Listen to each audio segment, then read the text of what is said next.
As the Caribbean region grappled with heightened political tension, Venezuelan President Nicolás Maduro decided to publicly address President Donald Trump with a direct and forceful message regarding Venezuela's position on the matter.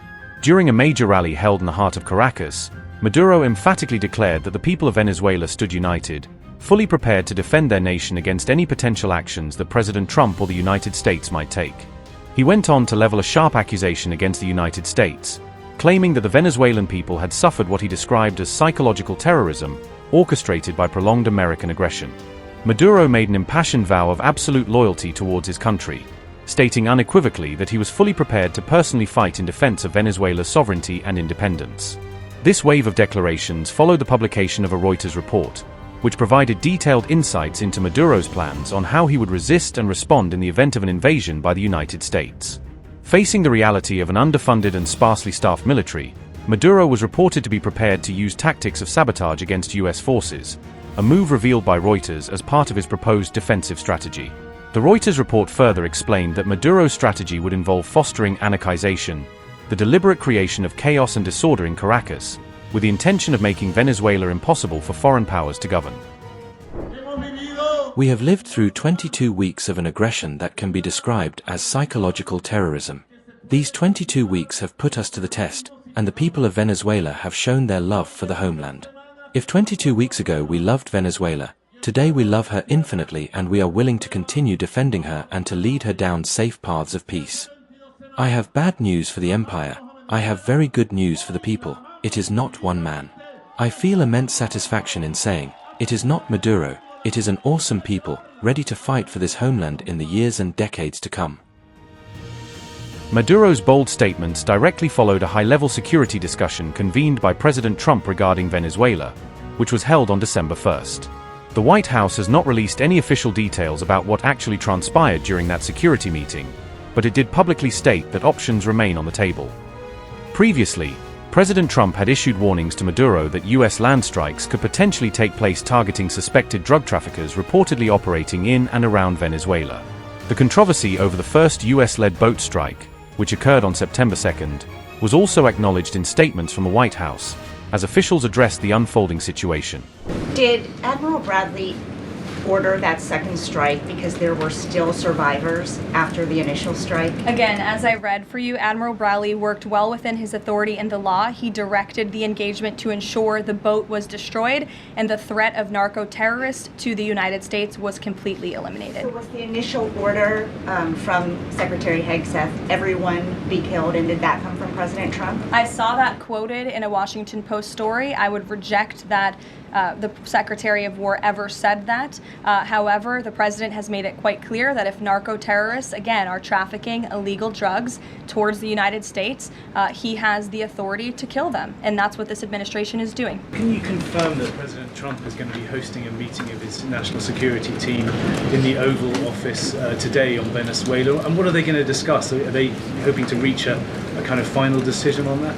Out of the effort of transparency, I will confirm that the President will be meeting with his national security team on this subject and on many matters. He meets with his national security team quite often. He's the commander-in-chief. It's part of his responsibility to ensure that peace is ongoing throughout the world.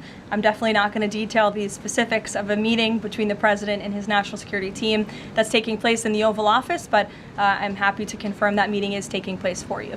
Can you tell us, what's the position on whether US troops on the ground is a possibility there?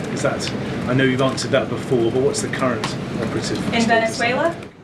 I think my previous answer stands. There's many options at the President's disposal that are on the table, and I'll let him speak on those.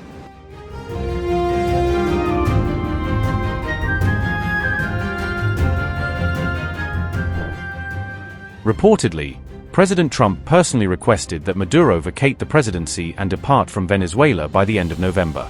Sources indicate that Trump conveyed this demand directly to Maduro during a 15-minute phone conversation held on November 21st. During that call, Trump set a firm deadline, instructing Maduro to leave Caracas by November 28th, as detailed in the Reuters report. According to accounts, Trump suggested Maduro could choose any destination he preferred and take his entire family with him, should he agree to depart. Maduro allegedly responded by saying he would only consider leaving Venezuela if President Trump could guarantee comprehensive legal amnesty for him.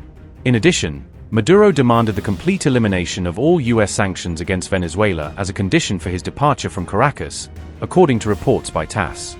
Multiple reports indicated that Maduro proposed a compromise to resign from office within 18 months, but President Trump rejected this alternative. Sources claim that Trump insisted on immediate action, telling Maduro he must leave Caracas at once or face the possibility of a forced regime change. Once the deadline passed and Maduro remained in Caracas, President Trump publicly announced a significant decision regarding Venezuela. On November 29th, Trump took to Truth Social to declare the closure of the Venezuelan Air Force, signaling a new phase in U.S. policy towards Venezuela.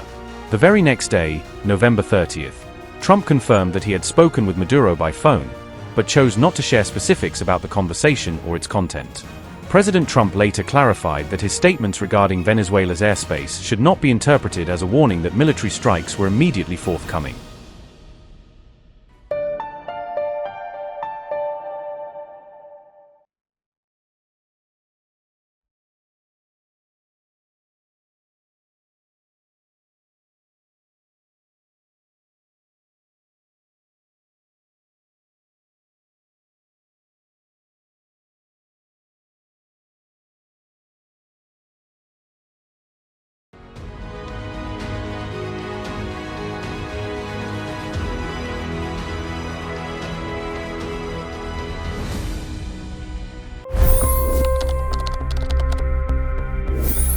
$25 crore गरीब गरीबी को परास्त करके बाहर निकले।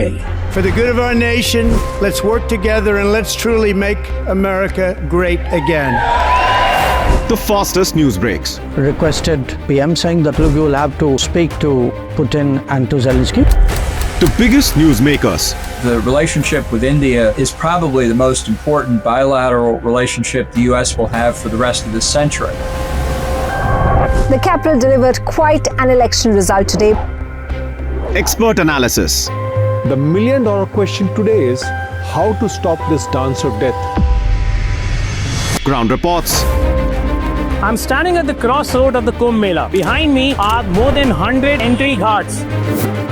Long-form interviews. Exclusionary politics is reflected in Manipur case as well. You don't bother because this is a small state.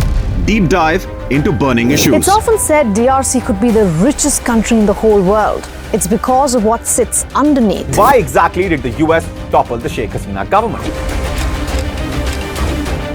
HT videos. We don't just break news, we break it down.